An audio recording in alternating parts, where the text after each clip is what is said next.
Good evening, Belize. It's Thursday and you're watching News 5. I'm Sabrina Daly, and tonight, developing stories across the country. The Belize Bus Association pressing for a seat at the table as the country looks to go electric.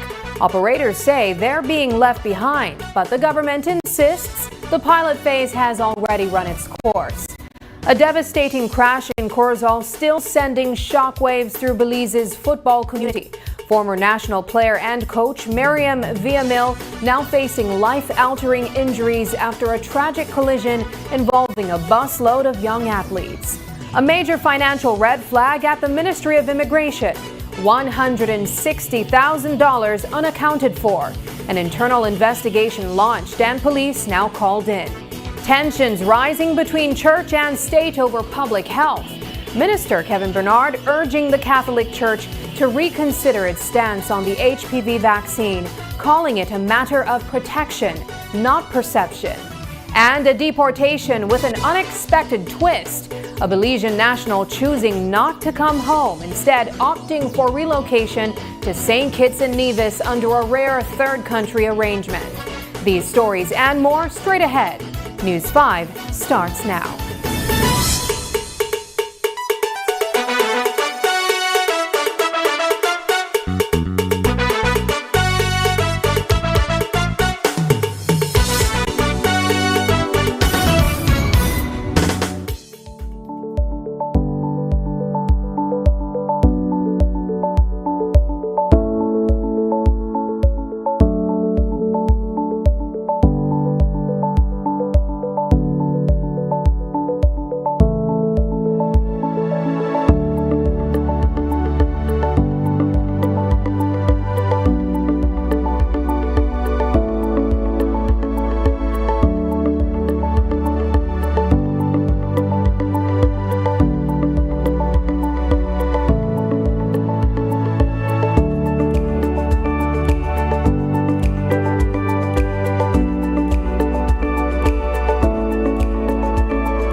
Welcome back. The Belize Bus Association is urging the government to include operators in the next phase of the electric bus pilot, stressing the need for hands-on experience. In a letter to the Ministry of Transport, the BBA says its members have yet to operate the electric buses now testing in Belize City and along the Western Corridor. Without that real-world exposure, the group argues it can't properly gauge costs, maintenance, or route performance before committing to long-term investments. The association wants the buses to be rotated among its members so operators can test them on both city and national routes. It also says wider participation would make the pilot more inclusive and give more commuters a chance to try the new technology. We spoke with BBA President Philip Jones. From the inception of the EV program under the UNDP and UN, we have wrote letters to UNDP, to the president and to the representative in this area that we wanted to be a part of the pilot project. However, we was denied at that time.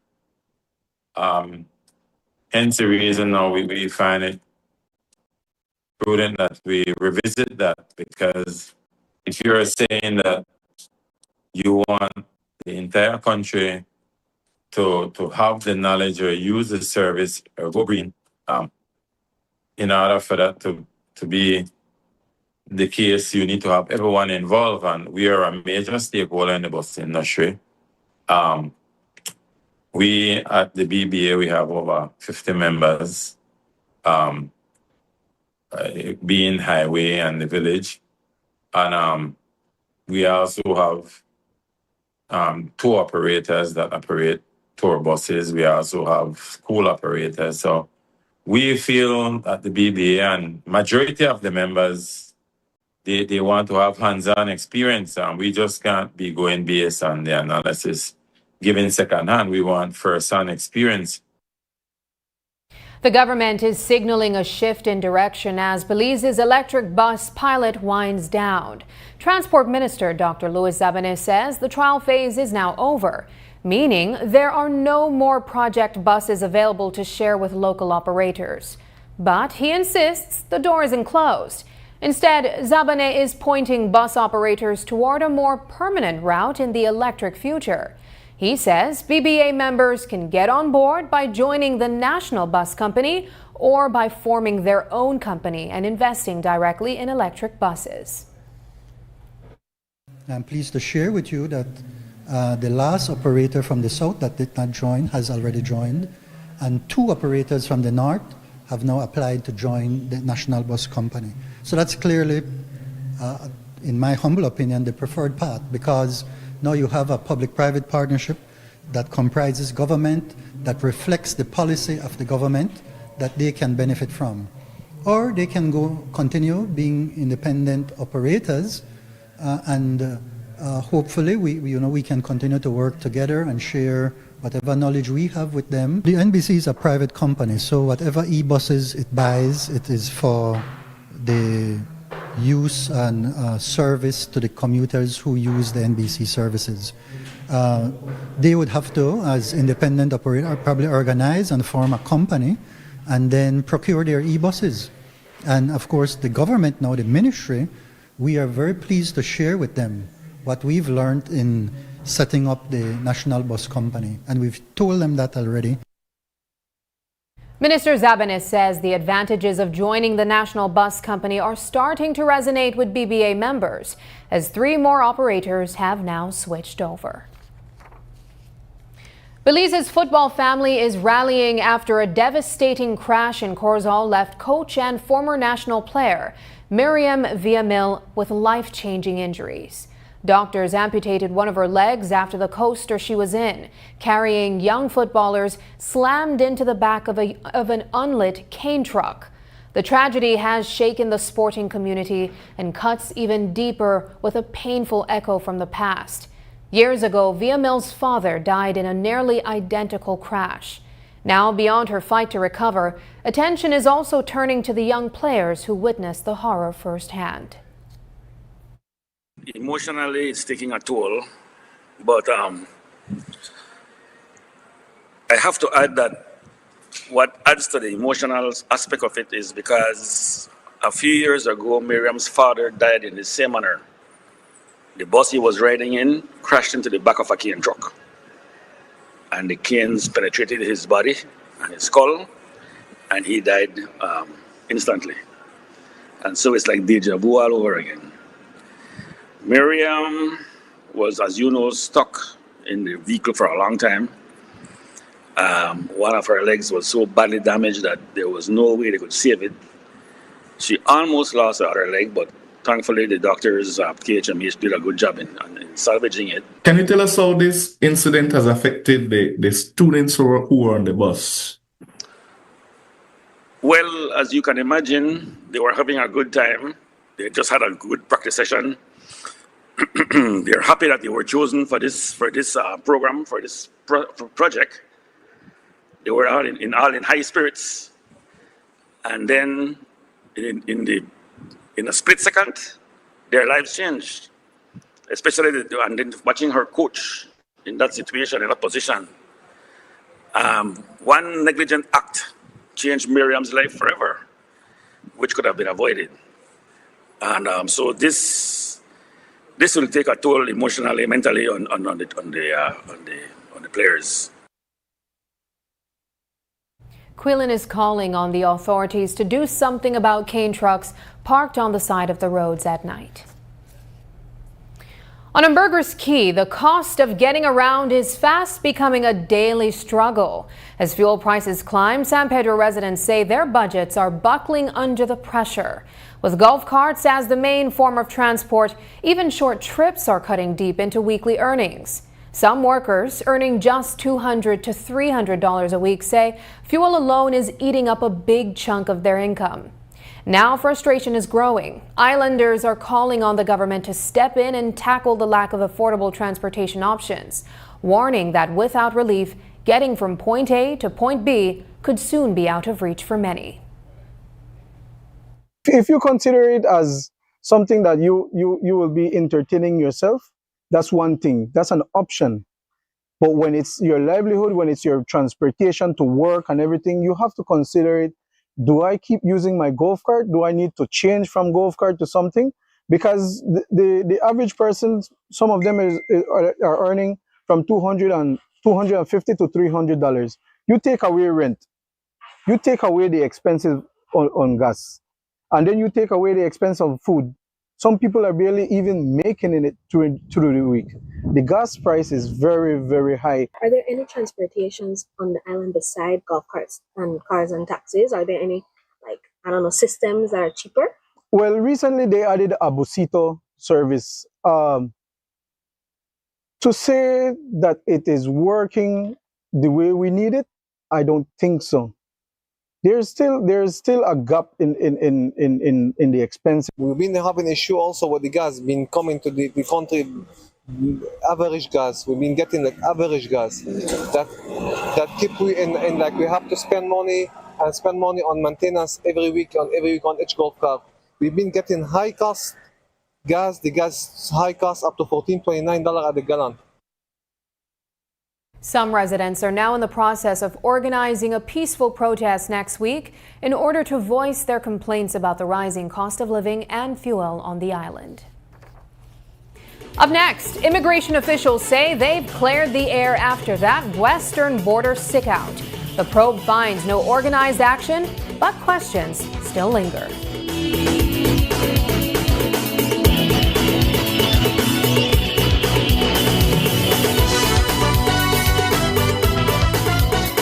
Member owners of St. John's Credit Union Limited, mark your calendars. Join us for the 80th Annual General Meeting on Saturday, June 13, 2026, from 9 a.m. to 1 p.m. It's all happening at St. Catherine Academy's Mercy Center Auditorium on Marine Parade Boulevard, Belize City. Your voice matters. Come take part in the discussion on our transformation, member benefits, and plans. Registration starts at 8 a.m. Come out, cast your vote, and help shape your credit union's future. Plus, get ready to win prizes throughout the event. For 80 years, St. John's Credit Union has stood with its member owners. Now, we look ahead to the next chapter. Together, you're more than a number.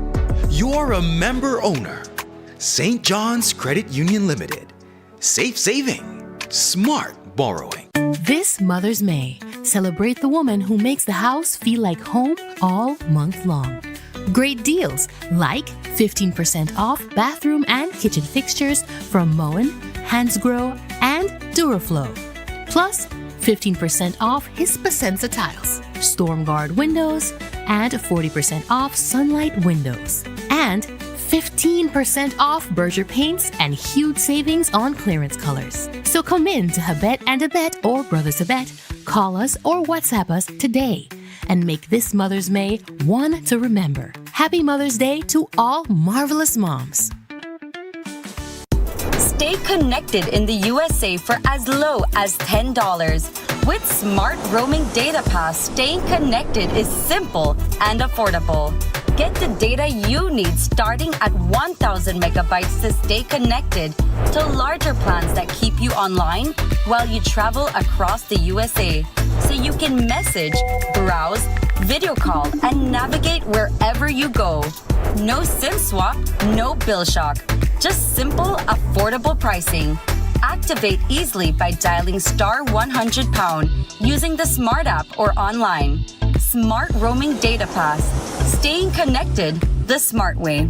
Smart, bringing people together.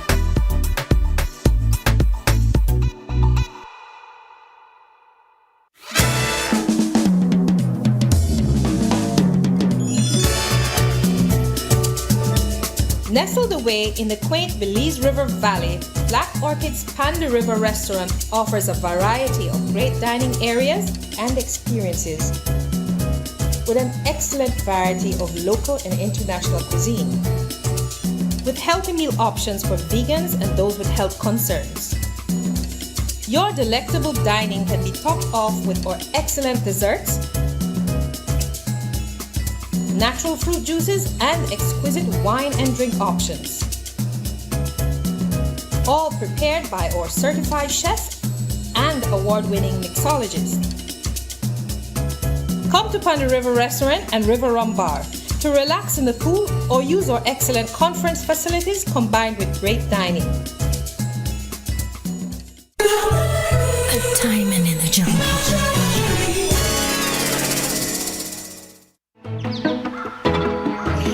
People don't travel with cash anymore. People would stop and they want to do a coffee tour, they want to buy coffee, but people don't have cash with them. Online banking facilitated a lot of what we do. I don't have to run to town and I have to use fuel and other expenses. Atlantic Bank actually approached us. They facilitated us with a bank account, which is something that we didn't have in hand, and then with a POS machine. I sit and sip my good cup of coffee and do payments. Atlantic Bank, building the future together. Get ready, Dangriga. Something big is coming your way. Open your eyes, Summerfest 2026 is heading to the culture capital, Dangriga. Join us on June 12th at 6:30 a.m. at the iconic Alejo Beni Park for a morning filled with energy, excitement, and pure talent. This year, it's all about the kids, from singing to dancing, poetry to performances. If they've got talent, we've got the stage. Bring out the entire family and come celebrate creativity, culture, and the future stars of Belize. Expect fun, music, surprises, and unforgettable moments. Don't miss it. Open your eyes, Summerfest 2026, where young talent shines the brightest. Easy. Accessible. Safe. Yours. Digi Wallet. Easy, accessible, safe, yours. An internal probe is now underway at the Ministry of Immigration after $160,000 went missing from its Belize City office. The ministry has formally reported the matter to police, and CEO officials confirm an audit request is already in motion. Authorities say they are tightening scrutiny and following every lead as they work to uncover what happened. With both a criminal investigation and financial audit pending, the ministry is promising full accounting and says no detail will be overlooked until the missing money is found.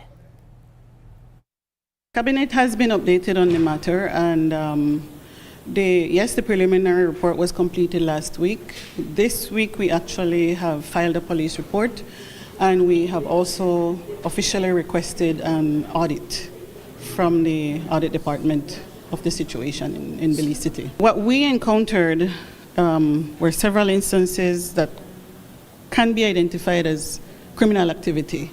So that is really within the remit of the police department to start to investigate. So we highlighted instances of those activities to them so that they can come in and do a deeper dive, a deeper investigation, and find out more details of what was going on. Is this investigation still focused on one individual? Have we identified others possible suspects? For now, it's one individual until the investigation leads elsewhere.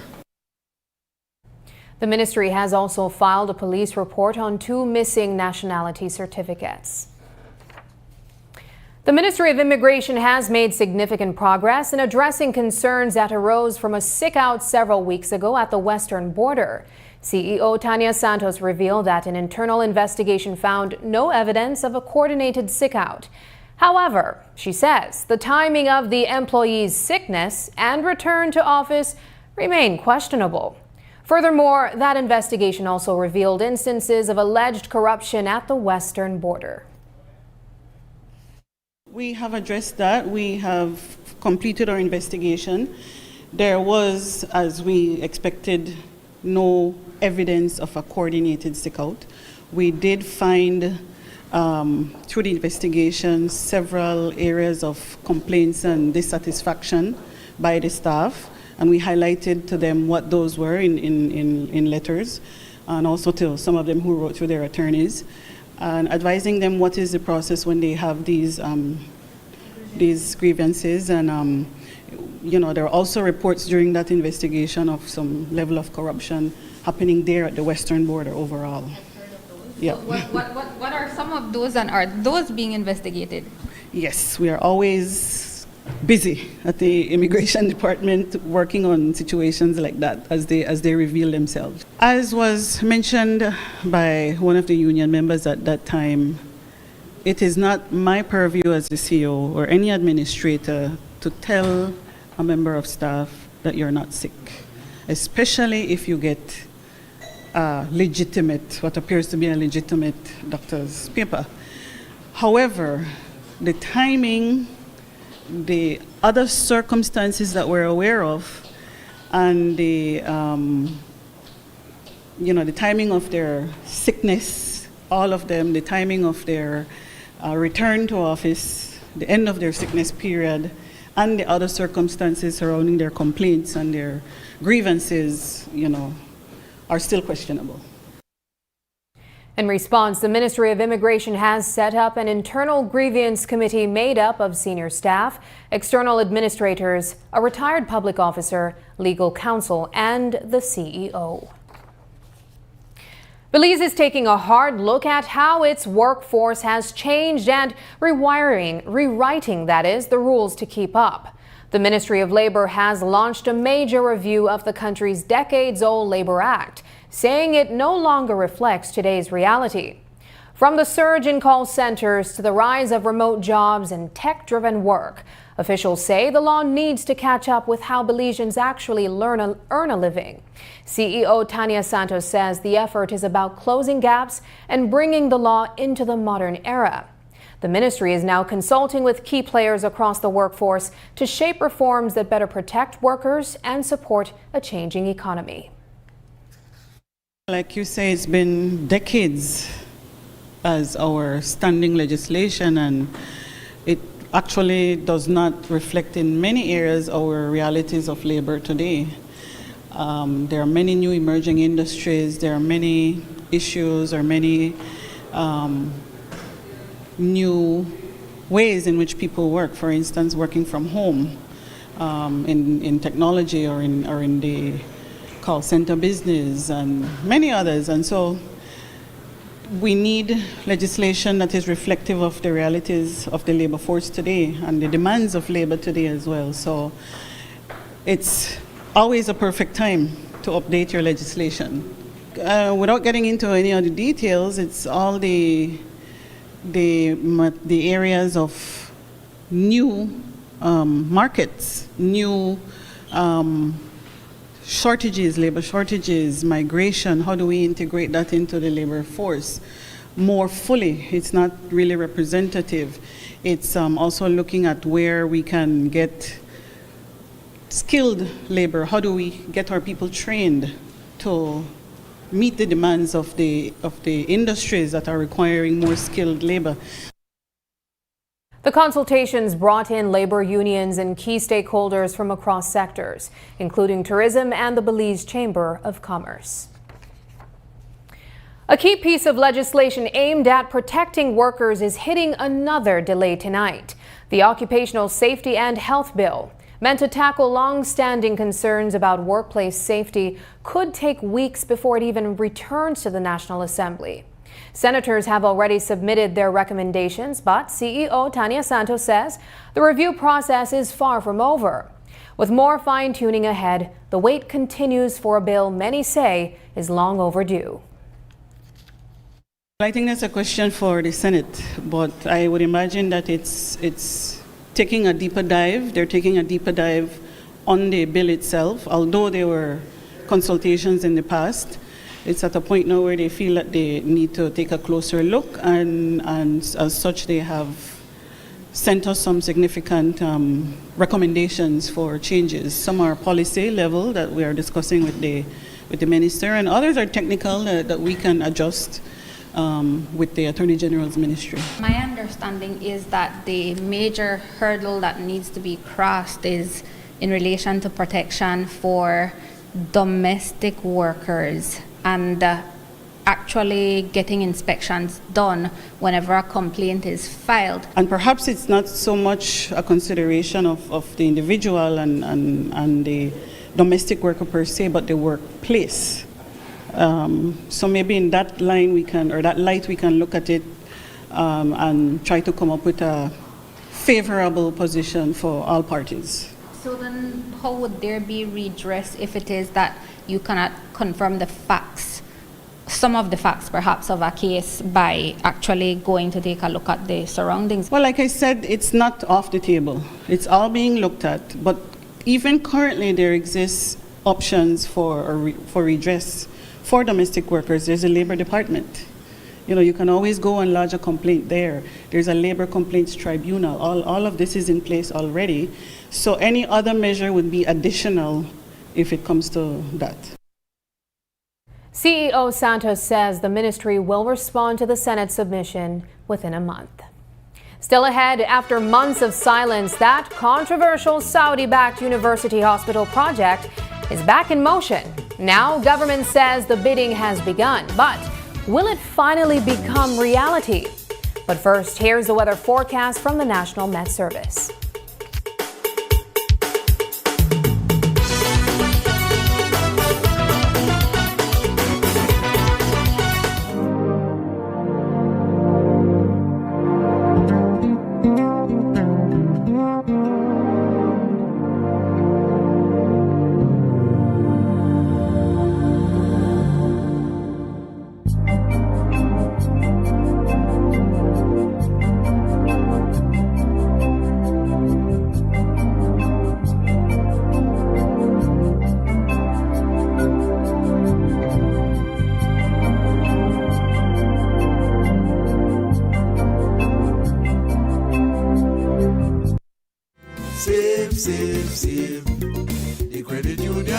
For 82 years, Holy Redeemer Credit Union has been making a difference in people's lives. Member owners, you are invited to attend the Holy Redeemer Credit Union 82nd Annual General Meeting.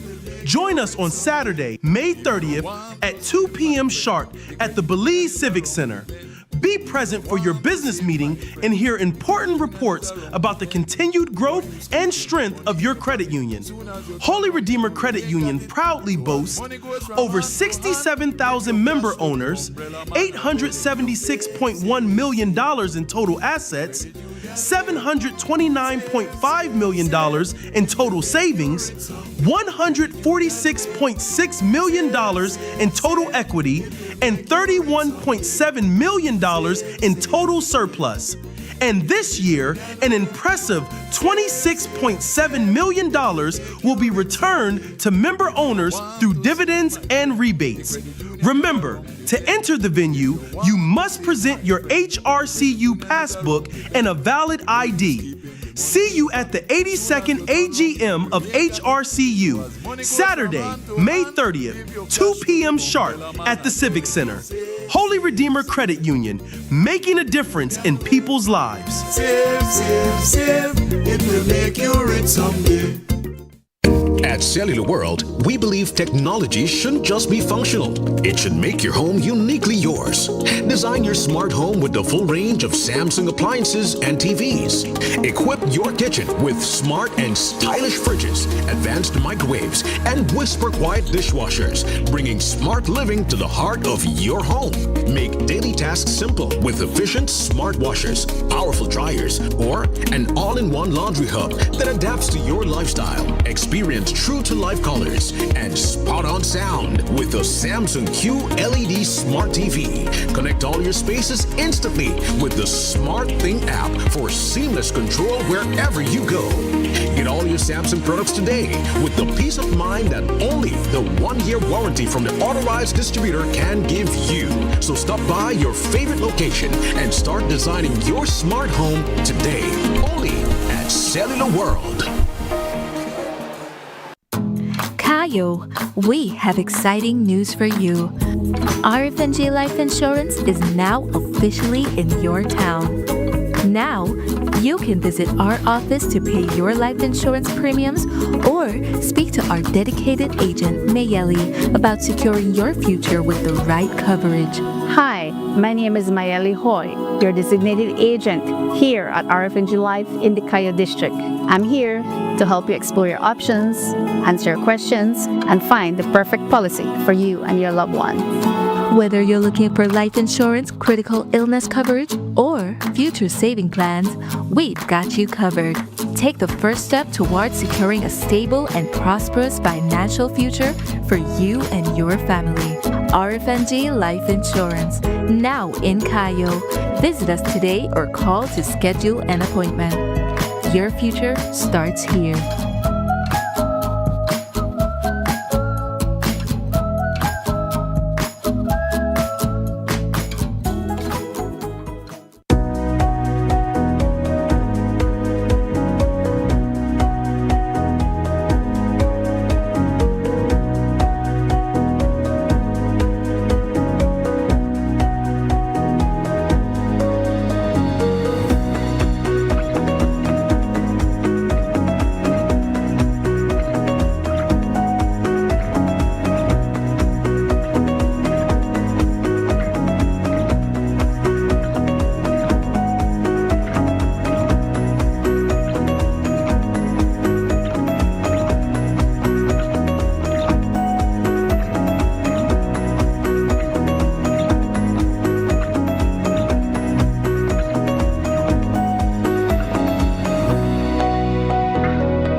Prepare for the sweltering heat with a Rheem AC unit to keep you and your family cool and cozy. Get the recommended BTU for your bedroom or living room and enjoy complete comfort. You can also save some much-needed cash with an inverter unit, which provides superior energy efficiency. When the heat is on, stay cool with an affordable, dependable AC unit from Rheem. Available at Benny's. Quality and savings. Health Minister Kevin Bernard is calling on the Catholic Church to rethink its opposition to the HPV vaccine as tensions grow over vaccination efforts in church-run schools. Countering recent concerns, Bernard says the ministry follows strict protocols, including parental consent and clear public education. He stresses the vaccine is about protecting young girls from cervical cancer, not promoting risky behavior.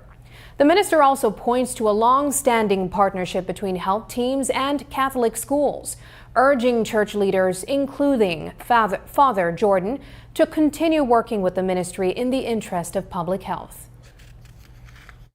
While I respect the church's point of view with respect to the letter I received from Father Jordan, very good friend of mine, by the way, we at the ministry have a responsibility for the health of our nation, and we are going to continue to ensure that we could promote and provide these essential vaccines, especially for young girls and young children that needs these vaccines. It's about prevention. It's not about promoting any form of promiscuity or so. It's about preventing something from happening. And I think that I want to make that appeal to the churches and especially to our Catholic faith church based here in Belize, for them to reconsider. And it's been a long-standing process where we go to the schools as a ministry. We seek permission from parents, as opposed to what was being said out there. Ministry of Health has a process that they follow. There's education that comes with it. The parents are informed. We have been going to the schools, these very same Catholic schools, before to provide vaccination support. So I make the appeal to Father Jordan publicly here today to reconsider the position. And I think that to work along with us to ensure that we could continue to protect and provide health support for people and citizens of this country. The Ministry of Health and Wellness has administered the HPV vaccine to over 46,000 Standard 4 students across the country since 2016. Tonight, questions are growing over the rising cost of the long-awaited San Pedro General Hospital. Reports suggest the price tag could climb beyond its original budget. But Health Minister Kevin Bernard says the project is still on track. He points to major upgrades like expanded infrastructure, a new parking facility, cold chain systems, and advanced diagnostic tools, including mammogram services, as key reasons for the increase. Bernard says these additions are critical to delivering quality secondary care on the island. And while the final cost remains uncertain, the minister is making one thing clear: the hospital will be completed. I know through this, the Central Execution Unit from the Ministry of Finance, and they identified that where they needed to put in the parking lot, that's additional works that came in. I know through the ministry, the consultation that was done with PAHO and the visits that were done with PAHO, there are certain cold chain equipment that we had to put in. You know that the ministry has insisted as well that in terms of equipment, we will have a X-ray machine there, we'll have ultrasound, and we are going to add a mammogram equipment in that facility. Those are things that we want to ensure that as a secondary care provider of service, that those equipments are there to provide efficient service to the Belizean people, especially those who live in San Pedro, who visit San Pedro. Now, I don't know about the figures that is being shown out there, but I think that question could be directed to the Central Execution Unit at the Ministry of Finance, who will be able to tell you exactly what the overrun cost are. I am sure we will find the funds somewhere or the other. At the end of the day, that hospital will be finalized. We are on target, and we're making sure that the people of San Pedro get something that they have been longing for quite a long time. After months of silence, the controversial Saudi-funded university hospital in Belmopan is moving again. The project sparked fierce backlash in 2024 when government ditched plans to build on UB land and instead bought 15 acres of private property for nearly $7 million, drawing criticism from unions, the opposition, and UB's own board. Since signing a multi-million-dollar design contract with a Saudi firm in late 2024, updates were scarce. Now, Health Minister Kevin Bernard says the project has entered a new phase, with international contractors already bidding to build the long-promised regional teaching hospital. That is in process. I can tell you from the information I got just last week, the Saudis, the tender has gone out. I know that I think it was last week, or I'm not sure if this week or last week, that the tenders have gone out for the construction. As you know, this is managed through the Saudi fund, and there were two international bidders. I'm told that was how do you call it in that tendering process? They call where they pick the best two, and so those are the two that were put out to, contract for tendering, and then they have to bid for the construction of the hospital. So we are on target as well. I know it may have taken quite a time, but sometimes when you deal with these international agencies, it do take a process. And so, but again, that's another major milestone that we want to see pretty soon, groundbreaking of that facility, something that will also be beneficial to the people of Belize, especially in the region where we intend to serve the west and the south as a regional facility and a teaching hospital. Bernard says feasibility studies are also currently underway for new hospitals to replace the regional and Punta Gorda community hospitals. The race for San Pedro's top job is gaining momentum nearly a year ahead of municipal elections. Mayor Wally Nunez has made it clear he's not stepping aside, announcing a bid for a third term with the backing of area rep Andre Perez. But he won't have a free run. Enter Celestino Zul, a familiar face who ran for council in 2018 and is now aiming higher. He's leading what he calls a new era movement, pitching fresh leadership and a stronger push to bring young people into local politics.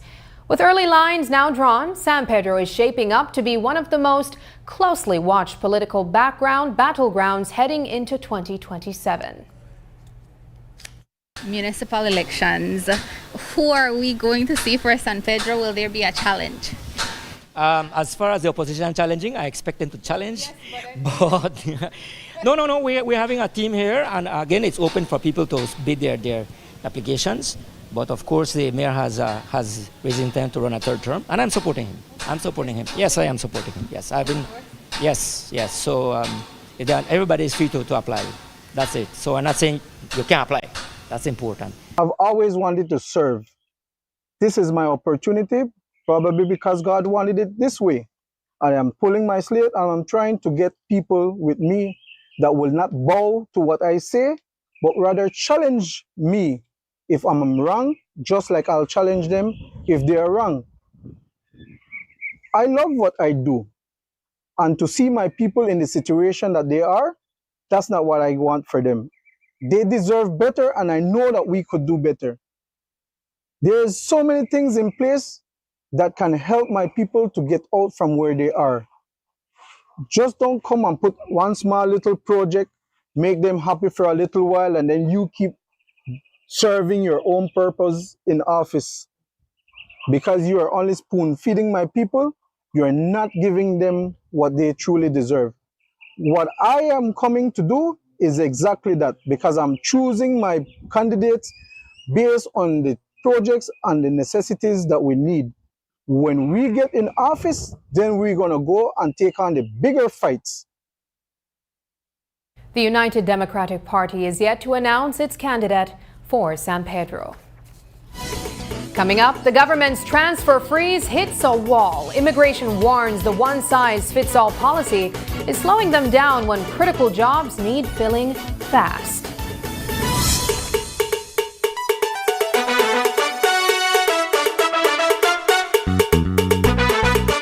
Mother's May. Celebrate the woman. This Mother's May. Celebrate the woman who makes the house feel like home all month long. Great deals like 15% off bathroom and kitchen fixtures from Moen, Hansgrohe, and Duraflow. plus 15% off Hispasensa tiles, StormGuard windows, and 40% off Sunlight windows, and 15% off Berger paints and huge savings on clearance colors. So come in to Habet and Abet or Brothers Abet, call us or WhatsApp us today and make this Mother's May one to remember. Happy Mother's Day to all marvelous moms. Your security, our top priority. We guard your world with strength and integrity. From home, cars and rentals, business too. We make protection simply easy for you.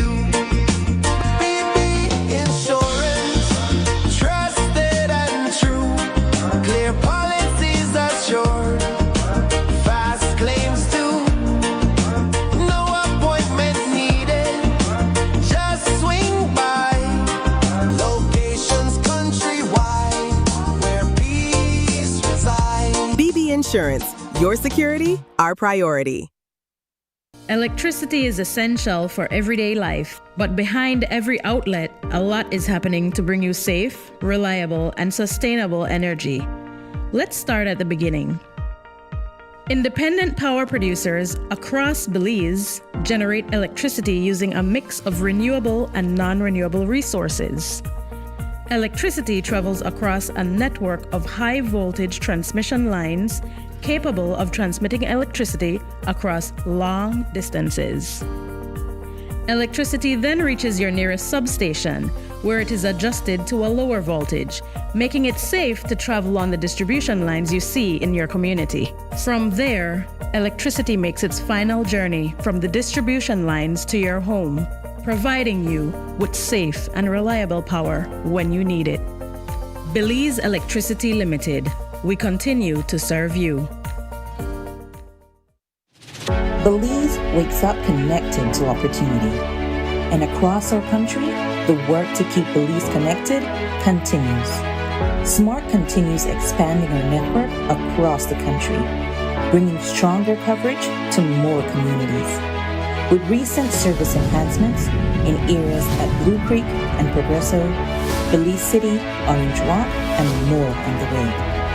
We're bringing education closer to home, empowering entrepreneurs to grow their businesses, supporting industries that drive our economy, and keeping families connected wherever life takes them.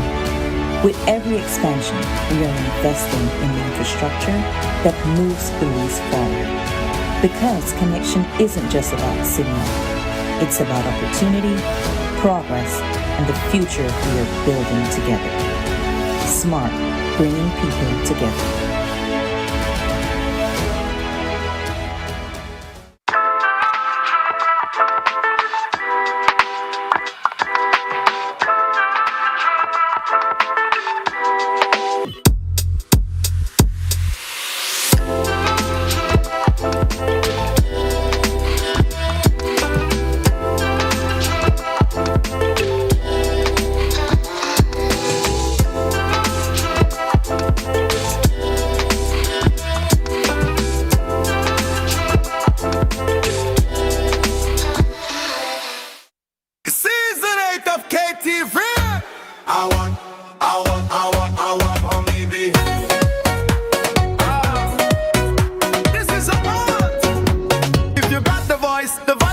To leave everything you've got on this stage.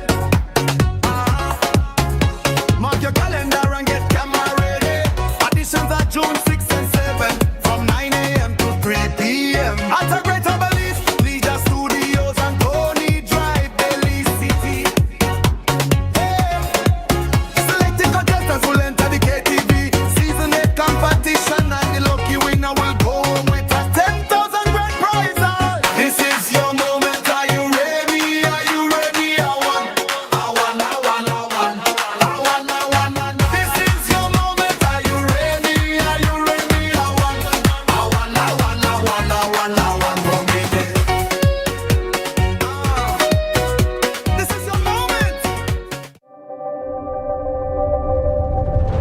Every connection we make is more than just a signal. It's a student unlocking a future through digital education. A young mind daring to dream bigger. Our culture shared with the world in real time. And everyday heroes answering the call of civic duty. When we connect with Digi, we empower Belize.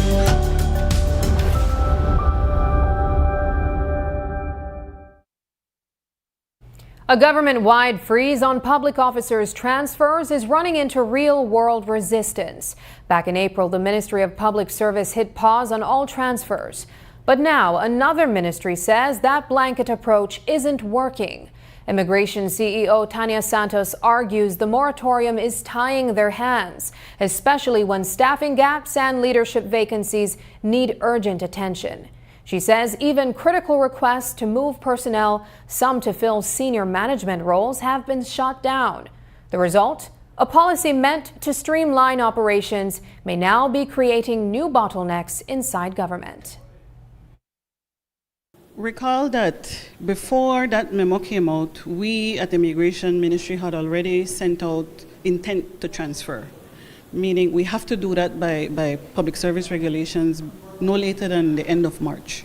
So we had already set out our schedule and our transfer lists, and we sent them out. And so people were moving to, some people were going back to their home station. Some people were looking forward to going to another port. And so it's in light of that there are not many, but there are a few people who have expressed that they would still be interested in moving. We have sent out some specific requests through the public service, not specifically in immigration, but in other departments, and unfortunately some of those are coming back negative, that the moratorium still exists. So I don't know, or is in place, so I'm not sure how far we'll get with those transfers. And in some instances we were sending senior officers, so some offices will be left without a senior officer. It's not practical for us, and it could lead to further challenges, as we always have.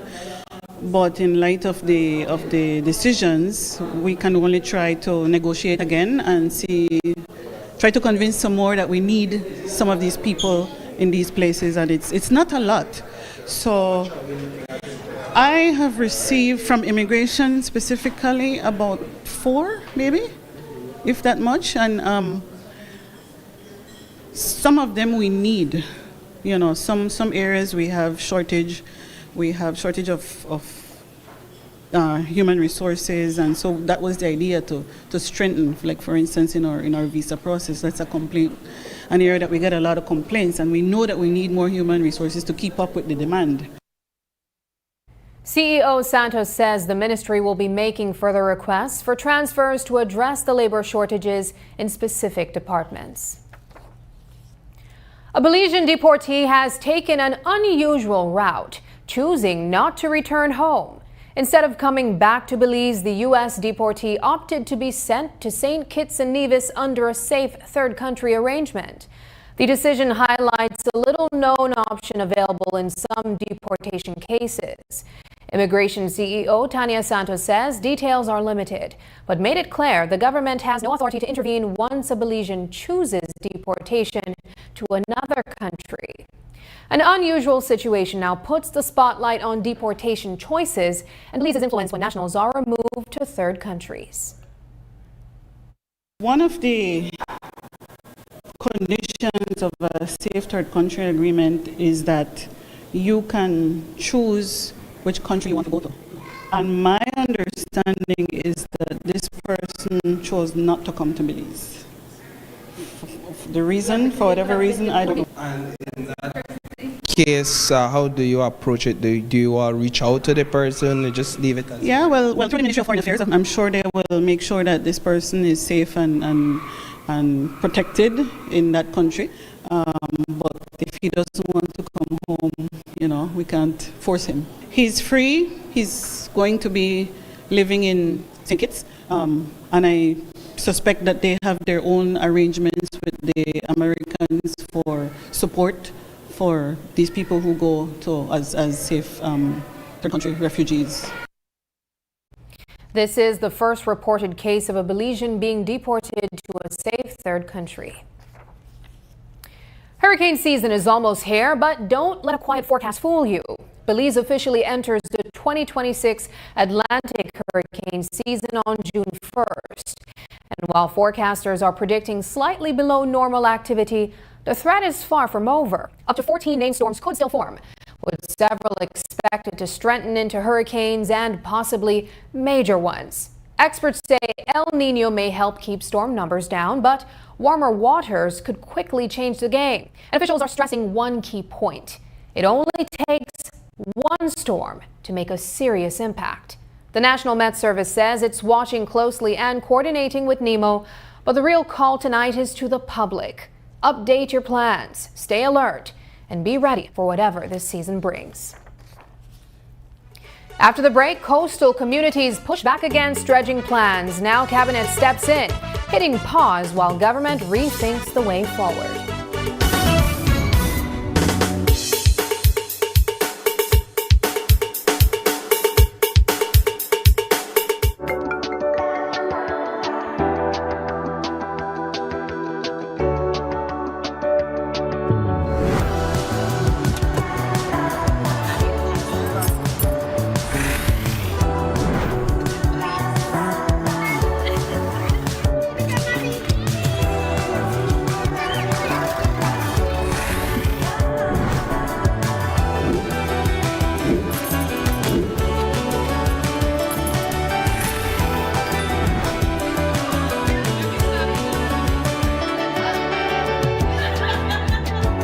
The future is calling.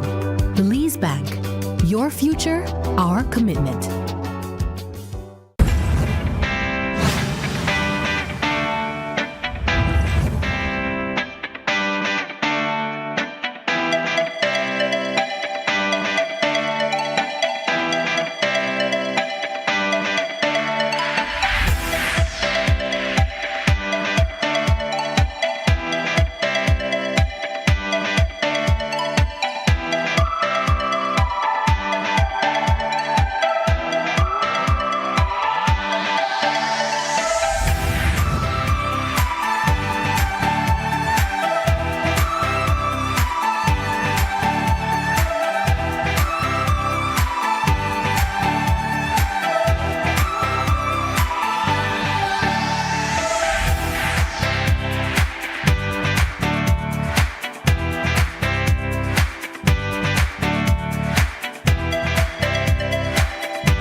Look here, your kitchen light there and you been in the kitchen. But I'm going back in there right now. And the coffee maker? Just to try to keep me the coffee warm for later. Where do you know? I'll try to think about what to eat. You know the more you open and close the fridge, it takes longer for the food cool. Uh-huh. For a hot day like today, it burns more energy. You charge your phone right now? No. Plug it out then. You really only wash 2 Lee socks and 1 Lee shirt? You don't know what small load burn the same amount of electricity as large loads? But this is my favorite shirt. You have to be more energy efficient. Use large loads. This AC they blow hard. You know, if you keep the temperature at 25 degrees Celsius or higher, you burn less energy and you also keep the place cool. And for a nice day like today, turn off the AC, open up the house and make some fresh breeze come in. You know what? I think I get it now. As consumers, we need to be more energy efficient and practice energy conservation. Life moves fast. Your connection should keep up. Need more credit? More data? A flex bundle that fits your lifestyle?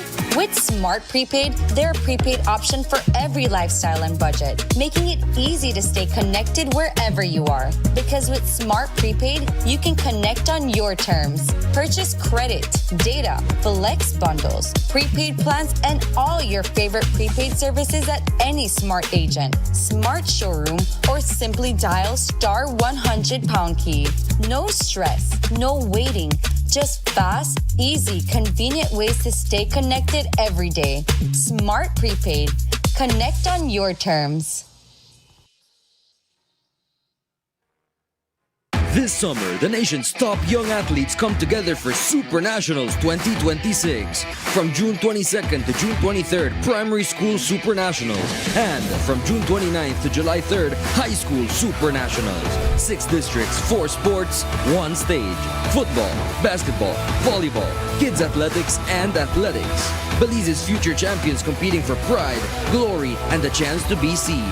This is more than a tournament. This is the future of Belizean sports. Super Nationals 2026, where champions ride.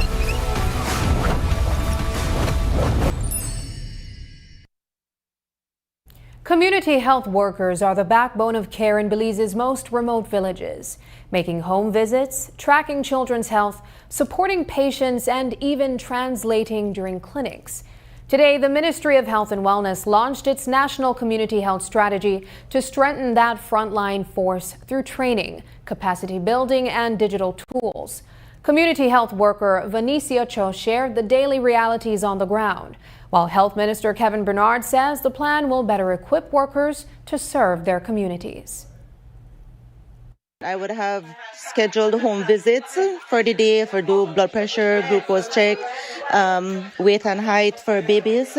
And then we also get our list from the nurses that we have to go. We have our targets for the children that are for stunting. So we would have to go and check them each month. I receive calls for example, I have my baby has a fever, you need to come to my house, then I would have to leave what I am doing and then go to the person's house. And then we have schedules for mobiles. We have to be with our nurses and our nutritionists to be able. Some of our mothers are not fully versed in English, so we have to be able to be there with them to translate what the nutritionist is saying or what the nurses are saying, so that they can be able to understand exactly what they need to do with their baby. It's all about making sure that our community health workers have something that we could guide them with. At the same time, how we guide the improvement of health within the local communities, and they play a very significant role. So it's about giving them the impetus to be able to carry out their work effectively with the support of the Ministry of Health and Wellness, guiding them with the necessary tools and skill set.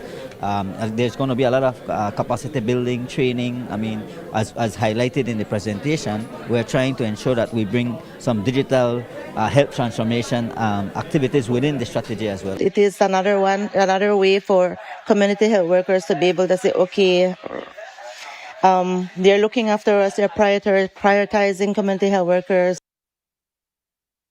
Community health workers saw a major boost in pay last year. Their monthly stipend jumped from $100 to $500 in 2024, recognizing the critical role nearly 300 workers play in delivering primary health care in rural and remote communities.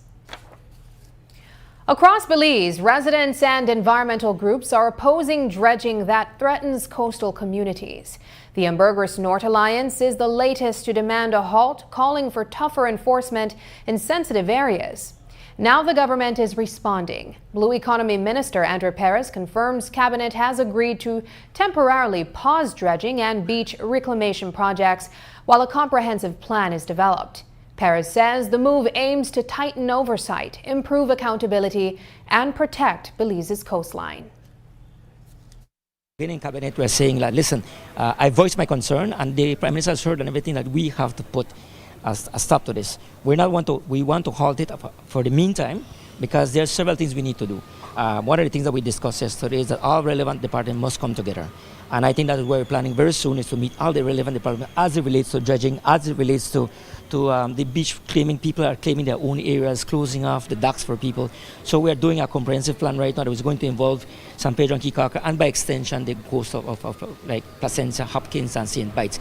I can say that we're going to have a meeting with all the relevant departments. We're talking about DOE, mining, fisheries, even health, because there's health concerns as well as the DOE, I said. Also, Colchan is going to be involved, the town council, and myself as well, to come up with a plan to see where we can do. We don't want to shut down people. Especially in Secret Beach, we have that issue. We don't want to shut them down. We want to work along with them, but we need to provide the services along with them. There's no water and there's no electricity. But that's no reason for you to just be doing haphazard stuff, illegal building of structures in the water, platforms, and that is affecting. So we have to come together in one to work together. Do you agree that the fines should be increased for environmental offenses? Absolutely. I have no problem with increasing the fines. Right? I support it because there are rules and regulations, and most of these people are doing it without approvals, building docks, dredging, and they don't have anything. So we have to have more oversight and increasing the penalties. Sargassum is piling up again along Belize's coast, bringing steep costs for cleanup and relief efforts. Resorts and local councils are spending thousands each month, with San Pedro alone allocated $25 million for beach clearing and upgrades. Last year, Key Carker hauled in more than 190 tons of seaweed each week, and residents warn this season could be just as bad. While projects to turn sargassum into energy are underway, the bigger challenge, stopping it at sea, remains unsolved. Blue Economy Minister André Perez says funding is there, but the scale of the problem continues to overwhelm local response efforts.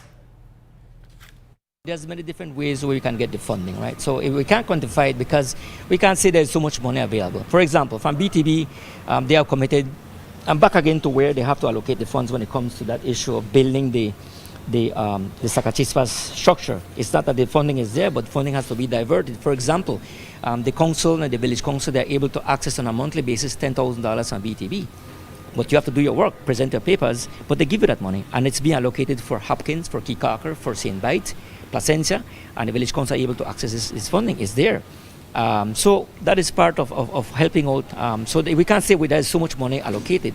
We have invested already, allocated $25 million just for San Pedro alone in terms of the beach cleanup and enhancing. But again, it's not something that's there available, it's allocated. But again, with budget constraints, we're there. However, to quantify it, I wouldn't be able to tell you that. Perez noted that while pilot projects like BIM's fertilizer initiative show promise, the core challenge remains finding an efficient way to collect the seaweed at sea before it rots on shore. Before we leave you, here's tonight's viewer's voice. On our first story, from call centers to remote work, Belize labor laws lag behind. Royal Rain commented, Belize needs modern labor laws that protect workers while creating opportunities for remote jobs, call centers, and skilled employment. The government should focus on fair wages and better training programs. Turning to Belizean deportee chooses third country option, Manuel Maravilla shared. Wow, that alone says a lot about the level of insecurity and lack of confidence some Belizeans feel about returning home. Imagine being deported and still choosing another country over your own homeland. Honestly, I don't blame him. A country should be a place where its people feel safe, protected, and hopeful to return to, not a place they feel the need to escape from. And finally, on Digital Story, PM says sex offenders registry will be made public, but structured in tiers. Dominique Jordan shared, as long as every legal name is publicly listed, we won't care how in a structure tears. What shouldn't happen is people finding loopholes where a case gets minimized with excuses like, it wasn't technically rape. So a name stays hidden. Assault is assault. Predators don't get a pass because of legal technicalities, especially not for their profession. If there's going to be a registry, it needs full transparency with no favor. Thank you for engaging with us online. Your voices shape the national conversation. Keep those comments coming and we'll continue to feature them right here. And that's the news. Tonight's broadcast is available at greaterbelize.com, on our Facebook and on YouTube. I'm Sabrina Daly. Thanks for joining us, and from all of us here at News 5, good night.